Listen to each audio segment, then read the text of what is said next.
to praise Islam and make historical statements that are factually inaccurate, but it's always the Crusades and the terrible deeds done in the name of Christ. And by the way, the Crusades were a reaction of Christians to the Muslim hostility and taking of Christian lands. So historically, he's off. But what do you make of that? Well, Sean, I have to tell you, it's basically this self-righteous indignation. And by the way, he is painting Islam with one brush. He is the one taking Islam to be represented by the Islamist mafia of the Saudi Arabia government, of Qatar, of Turkey, of the Muslim Brotherhood, of the Khomeinis. He is the one who doesn't allow us to have diversity within the Muslim community, to be able to have debates of reform, to use the R word. In fact, the reason naming it is important, Sean, is once he names it, the axis of Homeland Security would shift from countering violent extremism to countering violent Islamism, to where the ideas of the father who supported Taliban, of Omar Mateen, the ideas of homophobia, where violent homophobia is a precursor from homophobia, or violent anti-Semitism is precursed by non-violent anti-Semitism. So when Director Comey says that, well, he didn't do anything illegal, so we couldn't have targeted him, sure, as long as you don't call it Islamism, our FBI has to wait until they become violent. Yeah. If you call it Islamism, they can then use the precursor ideas when they are non-violent but yet anti-American and anti-Semitic. And you also point out that so many Muslims are victims of radicals. So many Muslims are intimidated into silence because they will be viewed as apostates, and the penalty for apostatism is death under Islam. KT McFarland, we just ran in the last segment all the connections, all the money that Hillary gets from these countries that persecute women and gays and lesbians and Christians and Jews.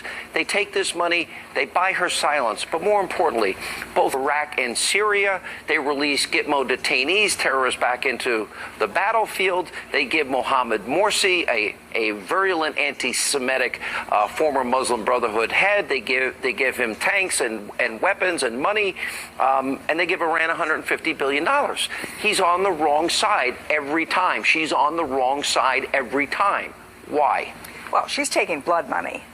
And when President... That's what highlights. That is blood money. Mm-hmm. That is blood money, because she's using that to further her political ambitions, to pay for her campaign, so that she can become President of the United States and do what? Protect the American people? President Obama's not protecting the American people. In fact, with the political correctness and the refusal to say those words, why is it important to say those words? Okay, it's important for two reasons. One, because he doesn't say those words, and in fact he says just the opposite. Every time there's an incident, a terrorist attack, he says, we really regret this terrible loss of life. And by the way, we have to be really careful that we don't slip into criticizing Muslims or Islamophobia. What does that message send? That sends a message to everybody in the country. Whatever you do, don't report it. So whether it's San Bernardino, whether it's the Fort Hood shooter, whether it's Orlando, there were people who were suspicious who self-censored.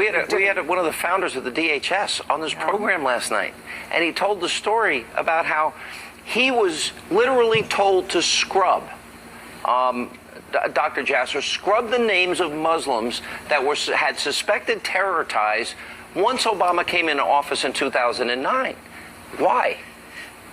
Well, because he needs the President and Homeland Security, the way they're operating by not naming it, they have to scrub everything that gets us to treat Muslims like adults, to treat us with tough love and say, you know what, you have to recognize you have a major problem within the House of Islam, domestically and abroad, but they don't want us to deal with it. They want it to enable the continued avoidance of the real tough love we need to reform. They don't want to address the theocracy within Islam. No, they want to say it's a crime problem, a gun problem, psychiatric problem, but forget it. They talk about a virus, and that virus is what? It's not lone wolves. It's a global movement of Islamo-patriots that will die for theocracy versus those of us that would die for freedom and liberty like America.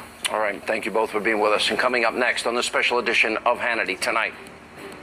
We have to stop, on a temporary basis at least, but we have to stop